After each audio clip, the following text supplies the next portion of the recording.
जय श्री राधे, जय श्री कृष्णा। आप सभी का श्री ज्योतिष केंद्र में हार्दिक स्वागत है। आइए आज की प्रश्नोत्तरी में प्रवेश करेंगे। आज के बहुत ही रहस्यमयी प्रश्न आए हुए हैं, तो आज के रहस्यमयी प्रश्नों पर दृष्टि डालेंगे। उससे पूर्व आप सभी से निवेदन है कि यदि हमारे YouTube पे नए हैं तो सब्सक्राइब कर लें और अच्छा लगे तो आगे भी शेयर करें और नित्य प्रति आप प्रश्नोत्तरी में जरूर जुड़ें, जिससे कि आपको नए नए प्रश्नों की नई नई जानकारी प्राप्त होती रहेगी, जिससे कि आपको बहुत सरल रूप से आपको उत्तर प्राप्त होती रहेंगी। और यदि आपका भी कोई प्रश्न है तो कमेंट बॉक्स में जरूर अपना प्रश्न प्रस्तुत करें। तो चलिए प्रश्न पर दृष्टि डालते हैं। आज के कौन कौन से प्रश्न हैं। घर में पीपल का वृक्ष लगाना चाहिए या नहीं लगाना चाहिए। दूसरा प्रश्न है कि प्रयागराज में गंगा यमुना सरस्वती का त्रिवेणी संगम है, तो त्रिवेणी संगम के मध्य सरस्वती जी का पूर्ण रूप से दृष्टिपात क्यों नहीं हो पाता है, दर्शन क्यों नहीं होता है। और तीसरा प्रश्न है कि नर्मदा नदी कौन है और उल्टी क्यों बहती है। चौथा प्रश्न है कि नर्मदेश्वर महादेव के प्रतिष्ठा क्यों नहीं होती है, नर्मदेश्वर जी की। तो बहुत ही सुंदर प्रश्न है आज के, तो आज चर्चा करेंगे। पहले प्रश्न पर, पीपल का वृक्ष घर में लगाना उचित होता है या नहीं, तो आपको बताएं। पीपल का वृक्ष घर में लगाना उचित नहीं होता है। घर में पीपल का वृक्ष नहीं लगाना चाहिए। घर के अंदर पीपल का वृक्ष लगाना अनुचित होता है, यह शुभ कारक नहीं होता है, घर में नहीं लगाना चाहिए। ठीक है, अब बात करते हैं दूसरे प्रश्न पर। प्रयागराज में गंगा यमुना के बीच सरस्वती जी क्यों नहीं दिखाई देती हैं। तो देखिए, प्रयागराज क्या है।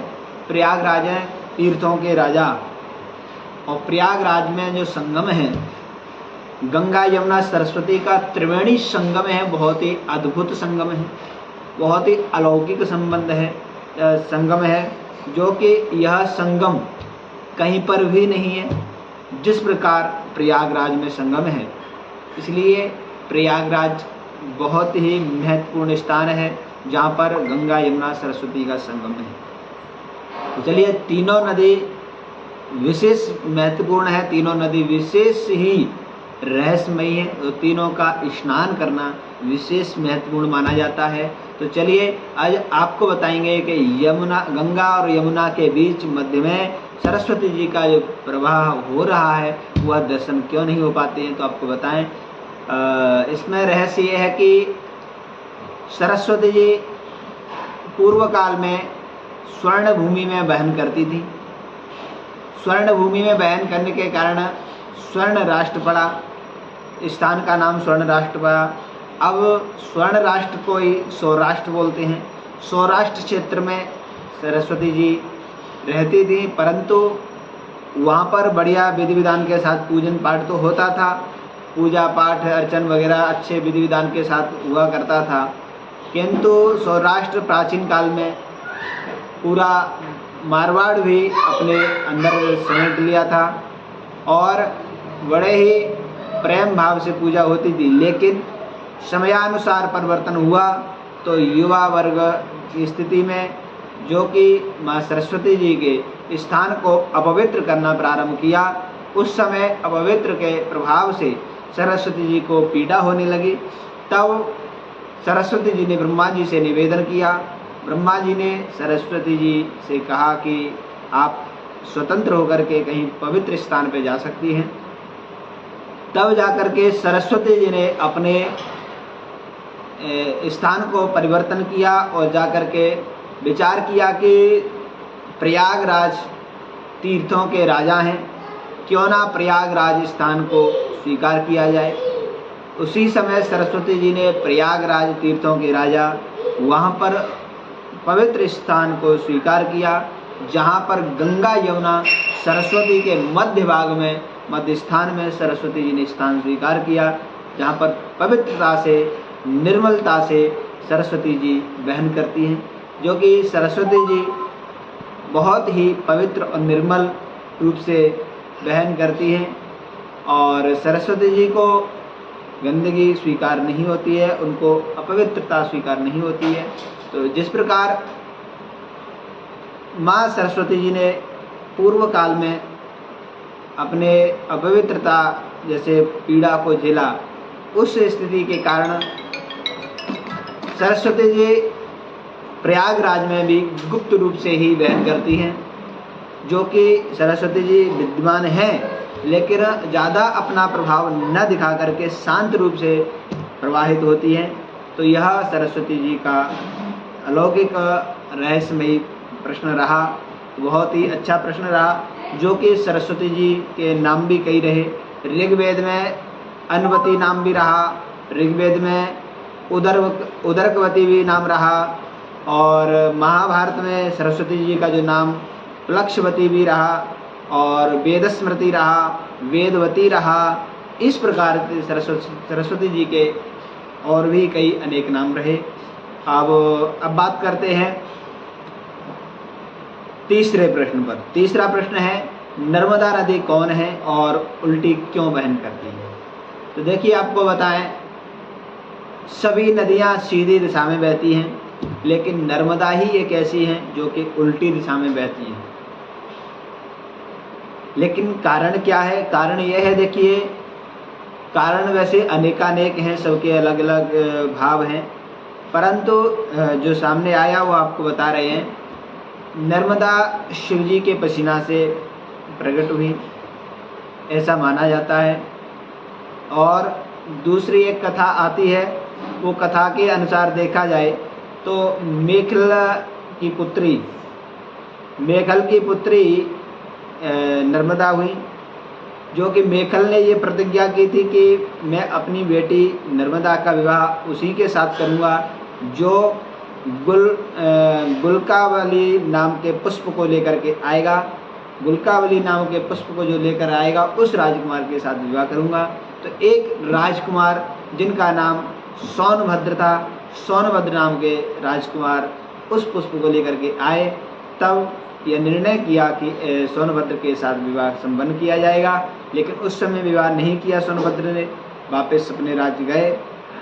लेकिन काफ़ी समय बीतता चला जा रहा है, लेकिन कोई विवाह के लिए उत्तर नहीं प्राप्त हुआ। तब वो नर्मदा जी ने पत्र लिखा और अपनी सहेली जुहिला को भेजा। जुहिला को जो सोनभद्र के पास भेजा कि आप खोज करते हुए जाइए, पत्र लेकर पहुँचिए और हमारा संदेश दीजिए। उसी समय जुहिला सोनभद्र को देख करके वहीं रहने लगी और जुहिला लौटकर नहीं आई। तब नर्मदा जी ने विचार किया कि जुहिला अभी तक लौट के क्यों नहीं आई। तब स्वयं नर्मदा जी खोज करती हुई सोनभद्र जी के क्षेत्र में पहुंची। जब सोनभद्र जी के साथ में जुहिला को देखा, तब नर्मदा जी देख करके आश्चर्यचकित रह गई। उसी समय प्रतिज्ञा की, मैं आज से अब आजीवन हमेशा ब्रह्मचार्य शादी नहीं करूंगी, और आजीवन शादी न करने का प्रतिज्ञा की। उसी समय तपस्या में बैठ गई। तपस्या में बैठी शिव जी की अखंड तपस्या की, शिव जी का, भोलेनाथ जी का भजन किया। तत्पश्चात भोले बाबा प्रकट हुए। भोले बाबा ने आशीर्वाद दिया, लेकिन आशीर्वाद इतना अद्भुत प्राप्त हुआ कि भोले बाबा ने कहा कि आपको क्या चाहिए? नर्मदा जी कहती, मुझे कुछ नहीं चाहिए, बस मैं आपकी शरण में रहूं, आपकी सेवा में रहूं, हमेशा आपके साथ रहूं। तो भोले बाबा ने कहा, बहुत अच्छी बात है, लेकिन मैं आपको यह आशीर्वाद वरदान देता हूं कि आपसे मैं कभी दूर नहीं होऊंगा, आपसे दूर नहीं रहूंगा और आपके साथ रहूंगा। और आपके अंदर कोई भी पाषाण होगा, प्रत्येक पाषाण में मेरा ही स्वरूप होगा, प्रत्येक पाषाण में मैं ही विद्यमान रहूंगा। और आप जो है इतने निर्मलता से रहेंगी कि आपके जल में जो स्नान करेगा वह व्यक्ति गंगा स्नान से भी विशेष महत्वपूर्ण पुण्य फल प्राप्त करेगा। यानी नर्मदा स्नान करना गंगा स्नान से भी महत्वपूर्ण माना गया है, जो कि गंगा में जो स्नान करेगा वह नर्मदा के दर्शन मात्र से वह पुण्य फल प्राप्त करने जैसा वरदान प्राप्त हुआ। यह बहुत ही अद्भुत अलौकिक यह कृपा प्राप्त हुई। नर्मदा जी उसी समय उल्टे बहन करने लगी। उल्टे बहन इसीलिए किया था कि जो है उनको लगा कि सीधे नहीं चलना है, मुझे उल्टा चलना है, और क्रोध में आकर के चली थी कि उल्टे चलेंगे हम, तो उल्टे बहन करने लगी। और प्रत्येक नर्मदा में प्रत्येक पाषाण शिव जी का स्वरूप रहता है।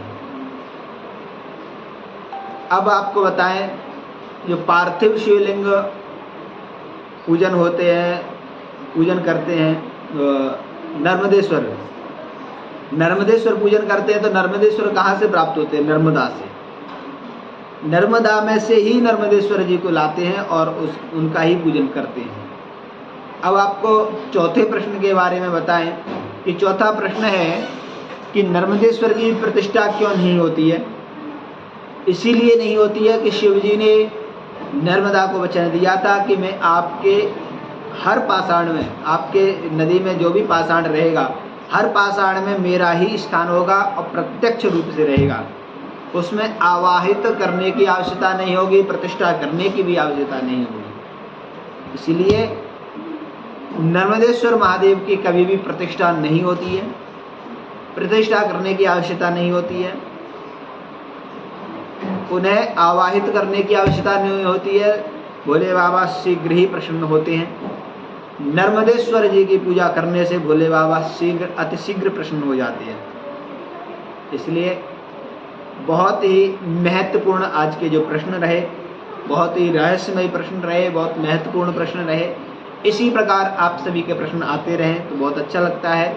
और आज के प्रश्न जिन्होंने किए हैं उनको बहुत बहुत धन्यवाद करते हैं। आज के जो प्रश्न किए, ऐसे ही आप नित्य प्रति अपना प्रश्न करते रहें और नित्य प्रति आप प्रश्नोत्तरी में जरूर जुड़ें। हमारे YouTube चैनल को सब्सक्राइब कर लें, जिससे कि आपको ऐसे वीडियो नित्य प्रति प्राप्त होते रहें और भी अन्य धार्मिक वीडियो आपको प्राप्त होते रहेंगे। तो चलिए आज के लिए इतना ही। सभी को जय जय श्री राधे, जय श्री कृष्णा, जय जय श्री राधे।